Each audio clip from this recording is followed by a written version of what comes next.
मित्रों, अगर मैं आपको कहूँ जिस रामायण को आप बचपन से पढ़ते, सुनते और देखते आए हैं, उसके कई पात्र आज भी जीवित हैं, तो शायद आपको यकीन ना आए। आखिर ये सच हो भी कैसे सकता है? हजारों साल पहले त्रेता युग में जिन्होंने जन्म लिया वो कलयुग तक जीवित हों, ये असंभव तो लगता है, लेकिन मित्रों ये बिल्कुल सच है। आज मैं इस वीडियो के माध्यम से आपको रामायण काल के ऐसे 7 लोगों के बारे में बताने जा रहा हूँ जो जीवित हैं और कहीं पहाड़ की कंदराओं में रह रहे हैं। तो मित्रों नमस्कार और स्वागत है आप सभी का। रामायण काल के जिन 7 लोगों के बारे में मैं आपको बताने जा रहा हूँ उनमें सबसे पहले आते हैं महाशक्तिमान, महाज्ञानी और भगवान राम के सबसे बड़े भक्त श्री हनुमान जी।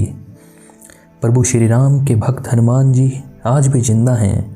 प्रभु श्री राम और माता सीता की कृपा से वे एक कल्प तक इस धरती पर सशरीर ही रहेंगे। विभीषण। भगवान श्री राम ने रावण के अनुज विभीषण को अजर अमर होने का वरदान दिया था। विभीषण जी सप्त चिरंजीवियों में से एक हैं और अभी तक विद्यमान हैं। विभीषण को भी हनुमान जी की तरह चिरंजीवी होने का वरदान मिला है, वो भी आज सशरीर जीवित हैं। काकभूषणी। भगवान गरुड़ को राम कथा सुनाने वाले काकभूषणी को उनके गुरु लोमश ऋषि ने इच्छा मृत्यु का वरदान दिया था।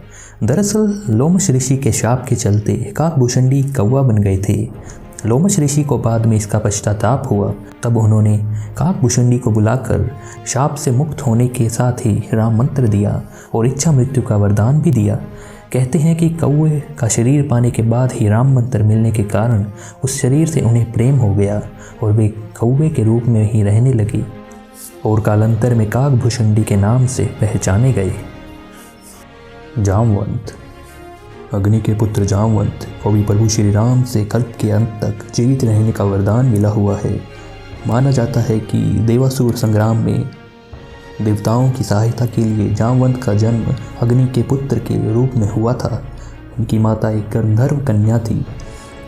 सृष्टि के अनुसार सृष्टि के आदि में प्रथम कल्प के सतयुग में जामवंत जी उत्पन्न हुए थे। जामवंत ने अपने सामने ही वामन अवतार को देखा था। वे राजा बलि के काल में भी थे। राजा बलि से 3 पग धरती मांगकर भगवान वामन ने बलि को चिरंजीवी होने का वरदान देकर पाताल लोक का राजा बना दिया था। वामन अवतार के समय जामवंत अपनी युवावस्था में थे। जामवंत की चिरंजीवियों में शामिल किया गया है। लोमश ऋषि। लोमश ऋषि परम तपस्वी तथा विद्वान थे। इन्हें पुराणों में अमर माना गया है। हिंदू महाकाव्य महाभारत के अनुसार ये पांडवों के ज्येष्ठ भ्राता युधिष्ठिर के साथ तीर्थ यात्रा पर गए थे और उन्हें सब तीर्थों का वृत्तांत बतलाया था। लोमश ऋषि बड़े बड़े रोमों यानी रोम वाले थे। इन्होंने भगवान शिव से यह वरदान पाया था कि एक कल्प के बाद मेरा एक रोम गिरे और इस प्रकार जब मेरे शरीर के सारे रोम गिर जाएं तब मेरी मृत्यु हो। मंदाता के पुत्र मुचुकुंद त्रेता युग में इक्ष्वाकु वंश के राजा थे। मुचुकुंद की पुत्री का नाम शशिभागा था। एक बार देवताओं के बुलावे पर देवता और दानवों की लड़ाई में मुचुकुंद ने देवताओं का साथ दिया था, जिसके चलते देवता जीत गए थे। तब इंद्र ने उन्हें वर मांगने को कहा। उन्होंने वापस पृथ्वीलोक जाने की इच्छा व्यक्त की। कहते हैं कि तब इंद्र ने उन्हें बताया था कि पृथ्वी पर और देवलोक में समय का बहुत अंतर है, जिस कारण अब वह समय नहीं रहा और सब बंधु मर चुके हैं, उनके वंश का कोई नहीं बचा। यह जान मुचुकुंद दुखी हुए और वर मांगा कि उन्हें सोना है। तब इंद्र ने वरदान दिया कि किसी निर्जन स्थान पर सो जाओ और यदि कोई उन्हें उठाएगा तो मुचुकुंद की दृष्टि पड़ते ही वह भस्म हो जाएगा। द्वापर में जब काल्यवन और कृष्ण में द्वंद्व युद्ध शुरू हो गया तब काल्यवन श्री कृष्ण की ओर दौड़ा। श्री कृष्ण तुरंत ही दूसरी ओर मुंह करके रणभूमि से भाग चले और काल्यवन उन्हें पकड़ने के लिए उनके पीछे पीछे दौड़ने लगा।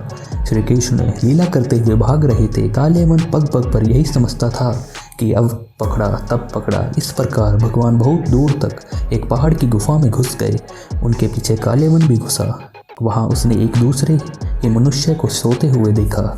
उसे देखकर काल्यवन ने सोचा, मुझसे बचने के लिए श्री कृष्ण इस तरह भेष बदल कर छुप गए हैं। देखो तो सही, मुझे मूर्ख बनाकर साधु बाबा बनकर सो रहा है। उसने ऐसा कहकर उस सोए हुए व्यक्ति को कसकर एक लात मारी। वह पुरुष बहुत दिनों से वहाँ सोया हुआ था। पैर की ठोकर लगने से वह उठ पड़ा और धीरे धीरे उसने अपनी आंखें खोली। इधर उधर देखने पर पास ही कालियामन खड़ा हुआ दिखाई दिया। उसकी दृष्टि पड़ते ही कालियामन के शरीर में आग पैदा हो गई और वह क्षण भर में जलकर राख का ढेर हो गया। कालियामन को जो पुरुष गुफा में सोए मिले वे इक्ष्वाकु वंशी महाराजा मंददाता के पुत्र राजा मुकुचंद थे। इस तरह कालियामन का अंत हुआ। कहते हैं कि उसके बाद मुकुचंद पुण्य सो गए और आज भी वे सोए हुए हैं। परशुराम भगवान विष्णु के छठे आवेश अवतार परशुराम आज भी जीवित हैं। त्रेता युग से द्वापर युग तक परशुराम के लाखों शिष्य थे। महाभारत काल के वीर योद्धाओं भीष्म, द्रोणाचार्य और कर्ण को अस्त्र शस्त्रों की शिक्षा देने वाले गुरु ऋषि परशुराम का जीवन संघर्ष और विवादों से भरा रहा है। सतयुग में जब एक बार गणेश जी ने परशुराम को शिव दर्शन से रोक लिया तो रुष्ट परशुराम ने उन पर परशु प्रहार कर दिया, जिससे गणेश जी का एक दांत नष्ट हो गया और वे एक दंत कहलाए। त्रेता युग में जनक, दशरथ आदि राजाओं का उन्होंने समुचित सम्मान किया। सीता स्वयंवर में श्री राम का अभिनंदन किया। द्वापर में उन्होंने कौरव सभा में कृष्ण का समर्थन किया और इससे पहले उन्होंने श्री कृष्ण को सुदर्शन चक्र उपलब्ध करवाया था। द्वापर में उन्होंने ही असत्य वाचन करने के दंड स्वरूप कर्ण को सारी विद्या विस्मृत हो जाने का श्राप दिया था। उन्होंने भीष्म, द्रोण व कर्ण को शस्त्र विद्या प्रदान की थी। इस तरह परशुराम के अनेक किस्से हैं। कठिन तप से प्रसन्न हो भगवान विष्णु ने उन्हें कल्प के अंत तक तपस्यारत भूलोक पर रहने का वर दिया था। भगवान परशुराम किसी समाज विशेष के आदर्श नहीं हैं। वे संपूर्ण कहते हैं कि वे कलिकाल के अंत में उपस्थित होंगे। ऐसा माना जाता है कि वे कल्प के अंत तक धरती पर ही तपस्यारत रहेंगे। पौराणिक कथा में वर्णित है कि महेंद्रगिरी पर्वत पर भगवान परशुराम की तप की जगह है। महेंद्रगिरी पर्वत भगवान परशुराम की तप की जगह थी और अतः वह उसी पर्वत पर कल्पांत तक के लिए तपस्यारत होने के लिए चले गए थे।